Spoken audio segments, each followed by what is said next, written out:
It's just after 2:30.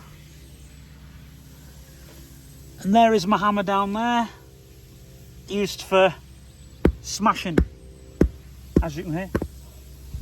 And there's literally nothing on the shop floor because Dad has taken it all over there.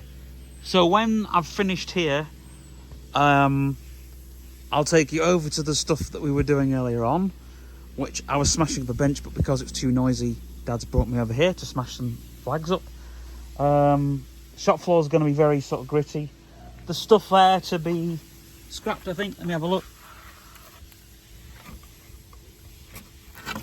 Oh yeah, plenty of wood to write I Love Sharon on.